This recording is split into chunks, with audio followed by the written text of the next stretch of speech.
Hey guys, Clyde here for a quick discussion video about the stealth suits. After playing for a few games and discussing with some people, I had some thoughts about it, and I was curious about how you guys felt. So I'll get into my video and discuss the topics at hand. So I've got three major ones. First being the operatives and faction rule. I kind of feel like you're the worst of both worlds. You're an elite team in terms of body count, but you don't have the activations and abilities to perform as well as most other elite teams do. And I'm talking about the faction rule a bit more in detail. Next is the strategy and firefight ploys. I feel like they're weaker than most other teams with similar effects, and I'll get into examples later in that section.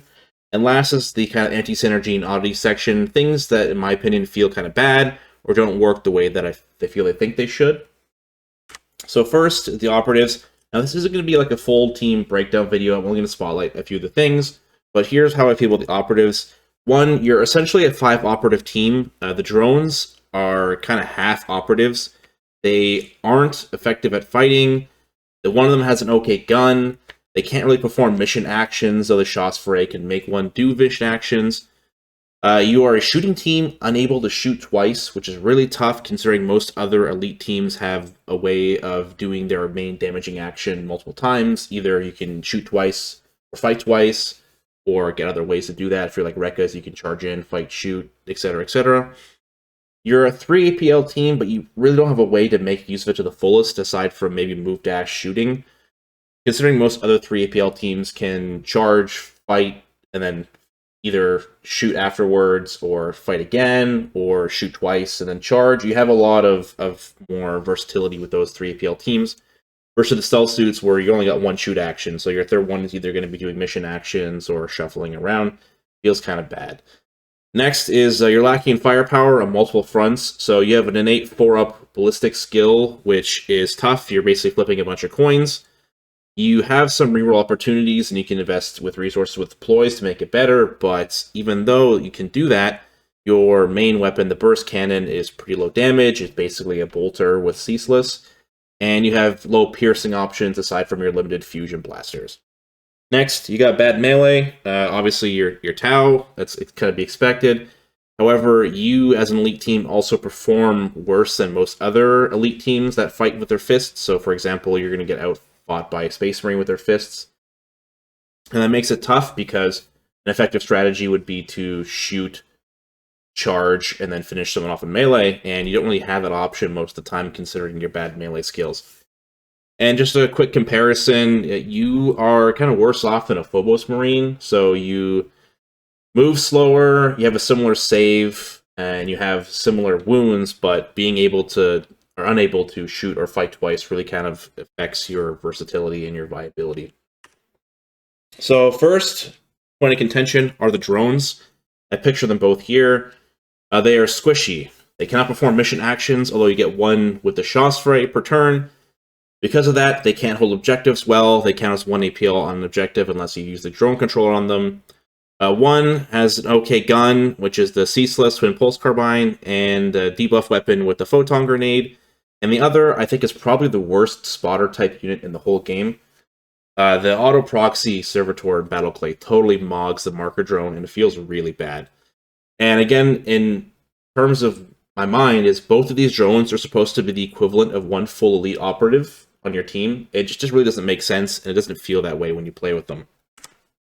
Next, on kind of the spotlight of the units that feel weird, Shaw Spray. So it's got two special rules. One, you can temporarily make one of your drones capable of doing mission actions, which is handy, but again, you'd probably rather have a full other operative than do that. And the second one, I think, is probably the worst special rule and comeback mechanic in the whole game.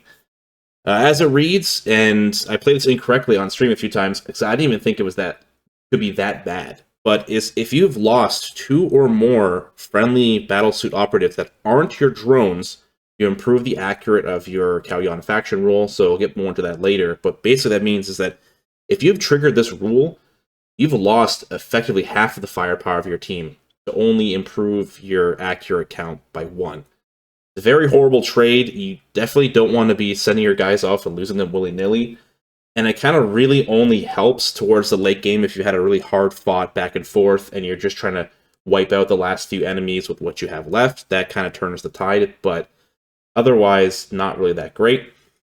He also has an improved melee weapon. It's not pictured here, but it's the pulse pistol. So it kind of incentivizes you to go and use them in melee, doing a shoot, charge, fight. But the problem is that if you do that and you lose them, your drones become much worse, and then your ability to fight through a comeback is also gone. So it's kind of pushing and pulling in opposite directions, and I don't really like how that feels. Next up is the Designator. This is your marker light guy, and he is the exact same as the marker light drone. I don't think this should be counted as an operative. It's not very special. It literally has the exact same marker light that the drone has. And getting into a bit later, the marker light effect is actually pretty weak in hindsight. So it's a bit of redundancy for not much worth the effort.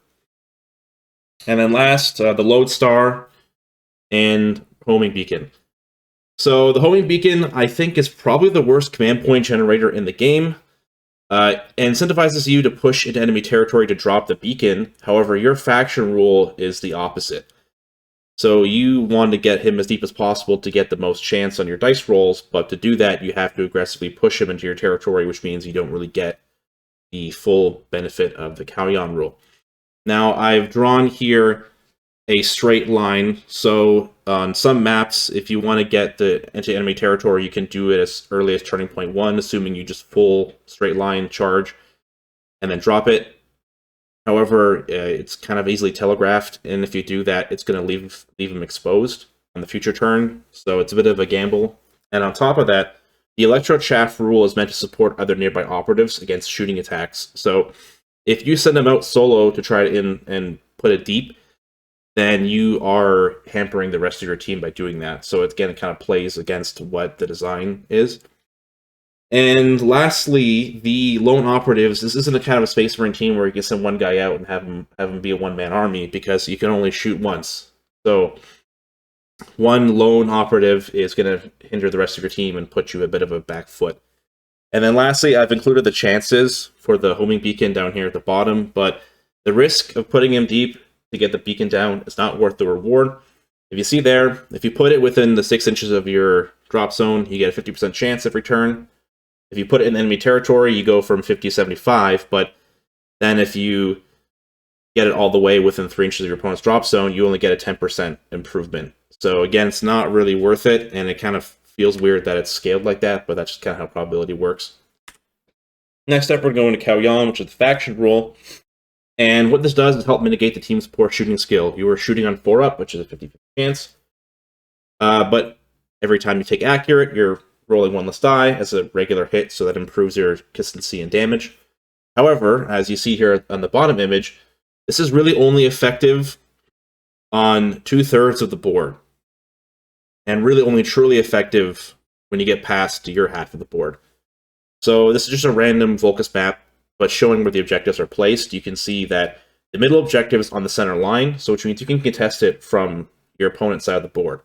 So if your opponent is playing slightly conservatively and smart, you're really only going to be able to get accurate one on the center objective if your opponent smartly positions on that side. Which is really tough, because getting one free die is nice, but it's not going to help you fight through your 4-up ballistic skill most of the time. And then the second part is the very bottom one, the within 3 inches of your drop zone. I can't think of a game I've played where my opponent has needed to go that deep into my territory. You can see here in the image, even the objective that's backed on what would be my side of the board is still firmly within the yellow zone and not within the accurate 3 range. So I don't know how to make accurate 3 worth it, but it just seems like kind of a rare ability. And now we're going into the ploys, and it's kind of more of a ranting section, but things of the ploys that feel bad or feel weird or are strictly worse than other teams. So first, we got Patient Hunters, which is your rerolling against balance, or rerolling against your expended enemies.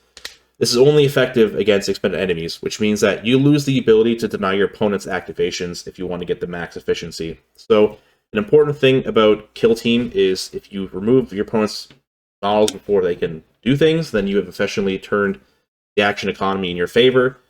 If you kill them before they can shoot you, or they score points, or move around, then it allows you to push your objectives and push your points. So that's why being proactive is important.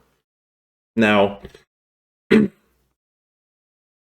faction rule means that you are already going to be retaining hits to skip rolling.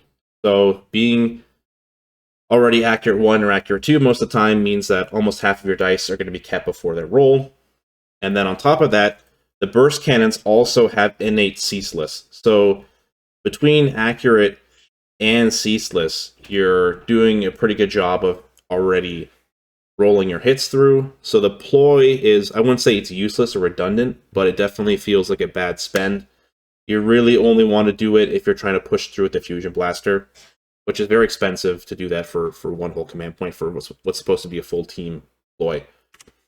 Next up is the Bonds of Unity, which is the anti-stat debuff ploy. And this one has a lot of hoops to jump through. So not only do you have to have someone visible and within 6 inches of your other battle suit, you only get to pick one of the 2 traits of injured to ignore. Now, this is kind of annoying because most of the time you want to fully ignore the injury. You want to be able to fully move or fully shoot. And sometimes you need both of those, and this ploy doesn't really help you in that scenario, which makes it a bit also a tough spend. And on top of that, now I don't think everyone should be a Space Marine, but all the Space Marine elite teams that have They Show No Fear, you get the full ability to ignore injured, which I think a team that's technically less operatives than a Space Marine team might need. And then last up is the Prepare Ambush. So this ploy has a lot of restrictions to set up. You got to put it more than 2 inches wholly within your territory more than an enemy, so you have to wait for them to walk onto it. You can't reset it up. And your reward for doing all of this is 1 true seek for 1 shooting attack. Yeah, you heard that correctly. You get 1 good shooting attack when you do this. So you spent 1 command point to maybe improve 1 shooting attack. And on top of that, you remove the marker after a turn, so you can't kind of use it to set up multiple ambushes over the course of a game. You only get 1 per turn.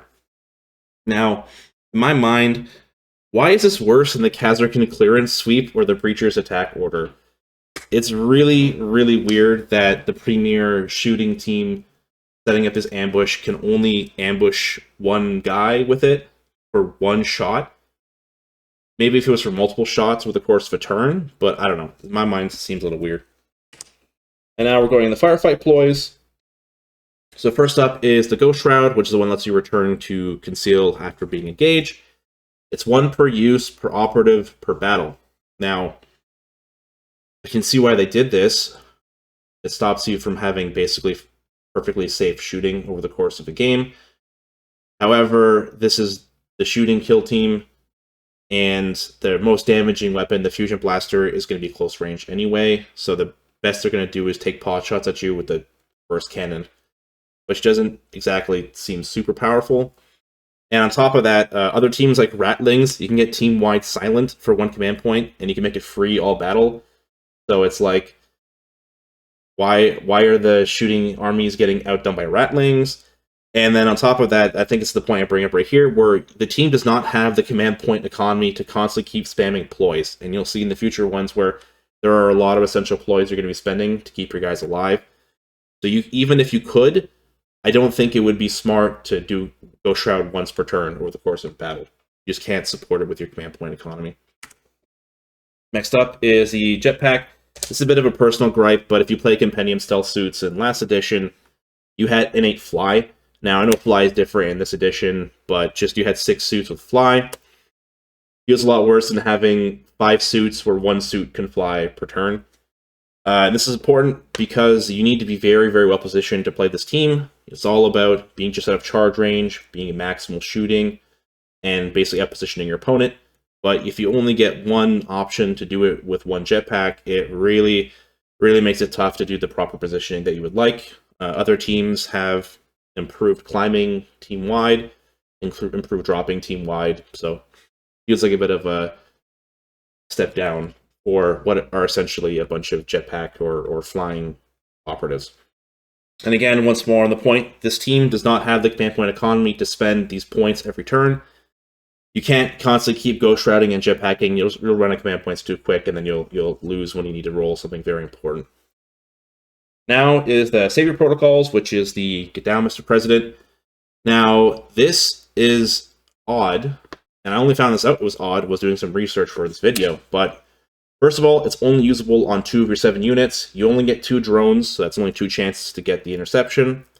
One of which is a spotter, and in the future you'll see what I mean by this, but you want to put that spotter on a vantage point for maximum visibility because that's how you get the most use out of the marker light ability. So very rarely is it going to be in a position to intercept. And then that leaves the other, so that leaves you with just the gun drone left. And then on top of that, this doesn't work on fight actions. And I found this out because I was looking at other teams with a similar ploy, and they work on fight actions. Synoptic Circle, Chaos Cult, Brood Brothers, Blooded, Battleclade, probably a couple that I missed. All of them can get it for both shooting and fighting. Why does Stealth Suits not get that ability? Especially considering that this team definitely folds in melee, so it needs whatever it can get to avoid getting stomped by a melee team. Now, going into the kind of the anti-synergies, the stuff that feels kind of weird. And first is the marker lights. So, pictured here is a scenario with marker lights. Now, if you remember the rule on marker lights, there's a distinction between visible and valid target. So if you see here, the marker light drone can see the orc Rekka, but it's not a valid target because the orc is behind cover and the marker light drone is more than 2 inches from the orc. So that Fusion Blaster Liberator down there can shoot the concealed orc because A, it has no intervening cover lines and it's within the distance, but because it's not a valid target for the marker light drone, you don't get the severe on the marker lights, which just feels so weird. And I don't get why it does this, but this is how it's another hurdle put in front of you to get use out of your severe rule. And on the topic of the severe rule, you get shut down by obscuring. Severe lets you turn things into crits if you don't roll any criticals. But what this means is that if your opponent is obscured, then your entire severe rule gets shut off. Now, for a shooting team whose main way of getting damage through, because you don't have piercing, is to get severe shots, if your opponent becomes obscured and you can't retain criticals, you're locked out. Now, thankfully, you do have an anti-obscuring equipment, which lets you remove some part of obscuring. It lets you remove the part where you lose a successful attack die. Now, while this is great, you would rather be able to want to retain critical hits because you want to trigger the severe on your marker lights and the devastating wounds on your Fusion Blaster. So this is something that I think needs to change. It really makes smoke grenades very strong against this team because 2 of your operatives, your marker light drone and your designator, and 1 piece of equipment, the Black Sun filters, are rendered basically useless in the face of smoke grenades and other obscuring options, which really sucks. And then going into the arsenal real quick, so you have Burst Cannon and Fusion Blaster, so you're shooting on 4-ups, and you only get 1 shooting action, which means that each shot has to count. Thankfully, you have the shooting with the accurate to mitigate this, but still it's a bit of a luck show. And because you don't have any piercing on your burst cannons, your only target, or your only option for hard targets is the Fusion Blaster. But it's a 50-50, so if you whiff a Fusion Blaster shot, that's your only Fusion Blaster shot for that operative per turn, you are really in a bit of a pickle there. And that means that you're going to be investing your limited resources into protecting your Fusion Blaster operatives, either if that's offensively with command point rerolls to keep their shots going through, or defensively with the Savior Protocols or the countercharge ploy. And then that leaves you with your burst cannon on the rest of your other operatives, and you struggle into hard targets because you don't have piercing. So it kind of leaves you with a weapon that is kind of into hordes. You'll shoot definitely and kill 1 horde unit, but because you can't shoot twice, unless you get a good torrent shot, you're just going to get swarmed. That's kind of something that I think also needs to be improved. I don't know how, but it's just a struggle the team's going to have. So here's some questions. Things that need to be improved, things that can be done. Now, obviously, not all of these are viable or should be done, but there's definitely some shortcomings on the team I think that need to be handled. The one is the faction rule. It's definitely very narrow in its usefulness, which, considering it's one of the main faction rules of your whole team, I think it should apply a bit more. Now, I don't know if there's a way to fix it, but in 40k, the Kauyon, you get improved accuracy, or you get sustained that improves over multiple game rounds. So the longer the game goes on, the more sustained hits you get. I don't think it would work the same way in Kill Team, but definitely if you had something that scaled over the course of a game, that might be better than just hoping your opponent walks deep into your territory to shoot them. I also think you need some form of conditional double shooting. I don't think every operative should get free double shooting. It might be a bit too much, but you need to be a way to shoot twice to get some key tempo swings and push through damage when you can. Also, the command point economy is very rough, so you have limited chance-based command point generation, but you have a lot of essential ploys you're going to want to be using, which makes it tough. Now, it does improve the skill aspect where you have to make sure you spend it optimally, but we have a lot of ploys you kind of must be using every turn, which makes it really, really tough if you don't get those rolls off of the Lodestar Beacon. So that's my thoughts. Some of the strategy in Firefight ploys, I don't know if they can be improved, but they got to be changed just to make it more fun to use, especially if we're going to be using them so often. And then there's the obscuring counters. So I mentioned before in the previous section, the obscuring really stuffs this team. A lot of your operatives are based off of getting severe and critical hits, and if you can't do that, then you're in a really rough spot. Now, the Pathfinders used to have high-powered marker lights. Maybe you can actually improve the marker light drawing to give it an actual ability to ignore that part of obscuring, but definitely needs to have something needs to be done there. And then lastly, now this is kind of the most dangerous one because True Seek is really strong, but more opportunities for Seek because you really can't afford to run your operatives up close to break the cover with distance. You're just going to get either shot back or meleeed or other bad things happening to you. And you only have 5, so you can't trade them like that. So, yep. And on to the final thoughts. So, I definitely think the team is fun to play and thematic. Tau is my favorite faction in the setting, and shooting is fun. And definitely they captured the feel of an elite operative team stealthing around and sneaking about.